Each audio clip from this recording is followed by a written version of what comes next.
بسم اللہ الرحمن الرحیم۔ اللہم صلی علی محمد وعلی آل محمد وبارک وسلم۔ پروردگار آقا، ہم بڑے گناہ گار ہیں مالک، بدکار ہیں، ڈوبی ذلت میں ہیں، رسوائی میں ہیں، لیکن تیرے محمد مصطفیٰ صلی اللہ علیہ وسلم کی امت میں سے ہیں اور مسلمان ہیں۔ یا اللہ، ہمارے گناہوں کی معافی دیتے ہوئے ہم پر اپنا فضل فرما۔ یا اللہ، ہماری زندگی کے ایک ایک لمحے میں ہم سے، ہمارے وجود سے، وجود کے کسی بھی حصے سے، آنکھوں سے، ہاتھوں سے، زبان سے، پاؤں سے، یا اللہ کوئی بھی گناہ سرزد ہو چکا جو ہوئے ہیں ہزاروں سینکڑوں کی تعداد میں، ان کی معافی کے طلبگار ہے۔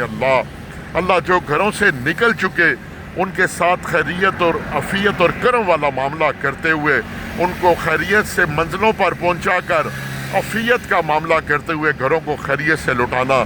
یا اللہ، سب کے بچوں کی حفاظت فرما، سب کے مائی باپ پر کرم فرما، سب کے بہن بھائیوں پر کرم فرما۔ یا اللہ، جن میاں بیوی بچوں بہن بھائیوں میں، عزیز و اقارب میں نفاق کا اتفاق نہیں ہے، نفرتیں ہیں، کدوتیں، ان کے دلوں میں محبتیں ڈال دے۔ یا اللہ، درگزر فرما، وہ معاف کرنے والے اللہ۔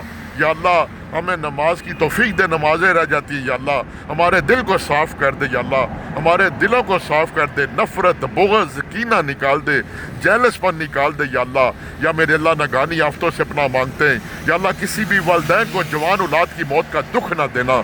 پروردگار آقا، معافی کے طلبگار ہیں، سب پر کرم فرما، سب کے بہن بھائیوں پر کرم فرما، ان کے بچوں پر کرم فرما، اور سب کے طفیل، میری بیٹی، میرے بچوں، میری بیوی، بہن بھائیوں کے بچوں، عزیز و اقارب کے بچوں، دوستوں کے بچوں پر کرم فرما۔